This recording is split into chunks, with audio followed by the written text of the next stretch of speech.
Okay, we have had a few problems with Justin's 635. Um, we have had recoil issues, so I put my recoil on it. I had to drill it out, which sucks because I didn't want to have to do that. But his recoil um, ring, the ring inside, it broke. So I stuck mine on there, which has got way more rope on it. Thank God. Uh, because I did have like probably like a foot and a half, maybe, if that, just to crank it. I did get it running. I did get it to run for a few, and it sounded awesome. It really did. It's a strong saw, but it won't stay running. So I have consulted with Justin, and he told me that it might be the reeds. So I'm going to take the reeds out and check it out, see what it looks like in here, because that might be one of the issues. I wish I had my thinner screwdriver. If this is an issue, I'd have no idea what I'm going to do, because it ain't like you can go and buy these. I know people make them. I don't have that ability in myself to actually make a set of reeds.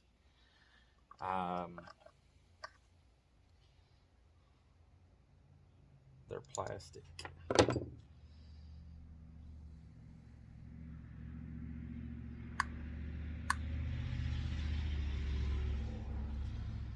Yeah, get a new.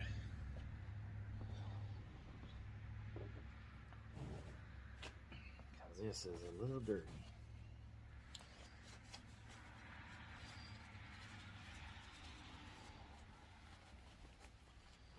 It smells good.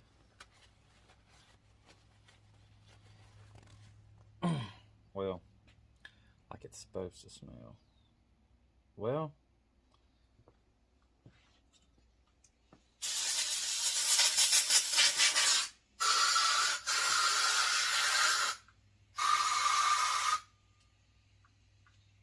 okay. So I can tell that it's not the reeds, because the reed opens and shuts good. It's good and stiff, so really ain't got to worry about that problem. So it's not the reeds, it is the carburetor. um, I put a new gasket on the cylinder. The the carburetor is one that I took off of one of those other P series saws, but I cleaned it and I put a new carb kit in it, not knowing that, maybe that's what's wrong with the carburetor. That could be just an issue with it. But thinking ahead, it's an old carburetor. It was laying around for a very long time, so it could be the carburetor.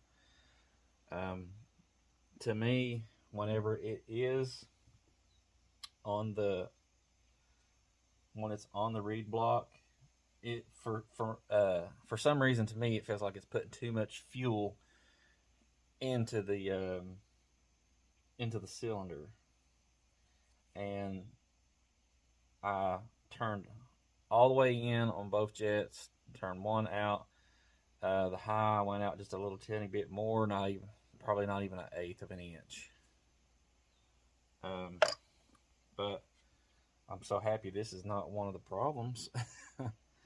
But when it did run, it ran great for like 15 seconds, and it ran strong. It's definitely got compression, I tell you that. That piston and ring, is definitely a monster. Um, Still have to fix the divider in between the gas tank and the oil tank.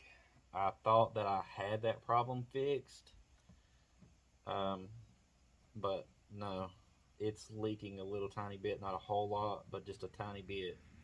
It's letting gas come over into the oil tank, and I can see it come out of the oil over here on the hole by the bar studs. So I know that is still an issue. I used JB Weld. I was waiting on some sealant to come in, and um, it didn't get shipped. So I went and bought JB Weld, thinking I'll lay it back down on there, turn the saw sideways, try to take my finger, go all the way around that little small triangle. I got the bottom, the back, and the tops. I don't know how good I got it. Evidently, I didn't get it good enough where it wouldn't be going through the block. I mean, going through the oil tank. But like I said, I did get this thing to run. It sounds freaking awesome, and it will pop every single time too. And I really do. I think it's just that carburetor where it's so old, and it's a governor carb too. Because right there's the governor. So to me, that is the biggest issue with this saw that I have left. I told him that I ordered a 268 Husqvarna carburetor. I know a lot of guys throw those on these P series saws. I've actually seen quite a few videos, and I've got a 288 aftermarket one on my 525, and it works perfect. I just got to put all the parts back on it that I've been taking off of it to try to fix this saw. Man, that thing's dirty too. Man, it is dirty. Ugh. But I'll show you the recoil, what I've went through. Look here. Got it all back in there. Yay, right? Go to drop this bad boy in to wind it back up. And right where the piece comes around and curls back, broke off. Ugh, I was so mad. I wanted to throw this thing, but I didn't throw it. Man. So, I've got to try to find a aftermarket spring that will actually fit in that. Or try to find a actual spring that will fit in it, if I can find one. Go on, ladybug. I don't want to hurt you or step on you. Anyway, when I get the carb and fix the divider, it's probably going to be another freaking. It'll probably be this weekend when I get back to the saw. Hopefully, I get this thing fixed and get it shipped out to Justin, because I know he's on edge, man. I would be too, man, if this was if I was waiting on this saw, because this thing is a monster. It's like I said, it's got awesome compression. I mean,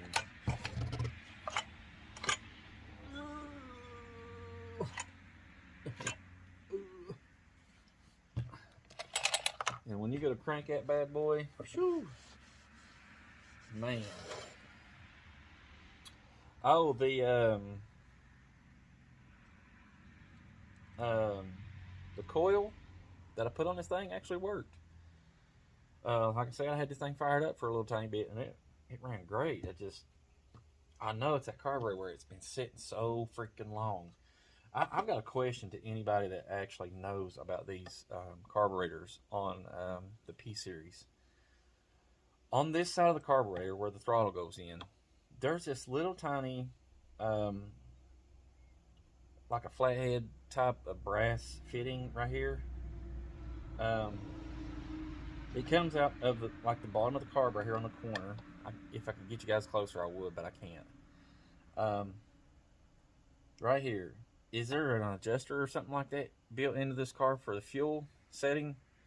I mean, I know that you got your high and your low on your jets, but I mean, I went all the way in and came out one, and this thing it would not, it wouldn't even pop. So I turned it out. I just kept turning it out just a tiny bit, like a little tiny bit at a time, and it started, and it would pop every single time. But then I went out 2 turns on both jets. Um, it would run for a few seconds and quit. It would run for a few seconds and quit. It doesn't have an air leak. I do know that. Thank God on that. But whew, hopefully we can get this figured out. Throw that carb on there and try it out and get it running. I would like to put a bar and chain on this thing and run it. I do have a bar, I just don't have a chain for it. I do have a bar. I'll show you guys. This is awesome.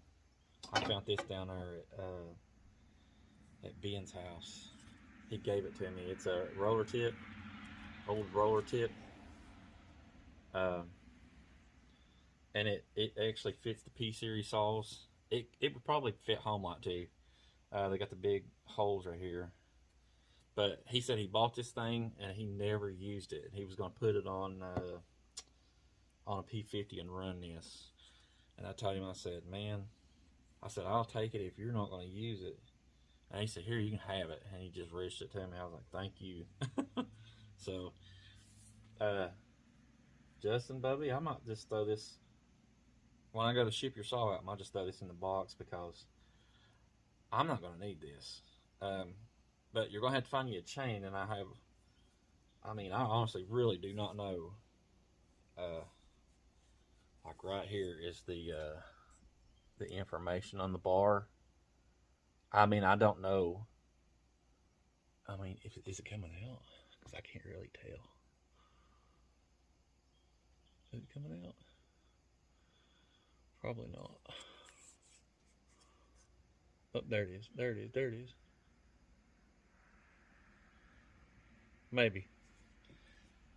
You'll just have to look for the information and try to find you a bar or a chain for it, man. Probably a standard Husqvarna 20-inch, like the big tooth. Might work on this thing. But that's all I got for this video. To the next one, you guys have a wonderful day.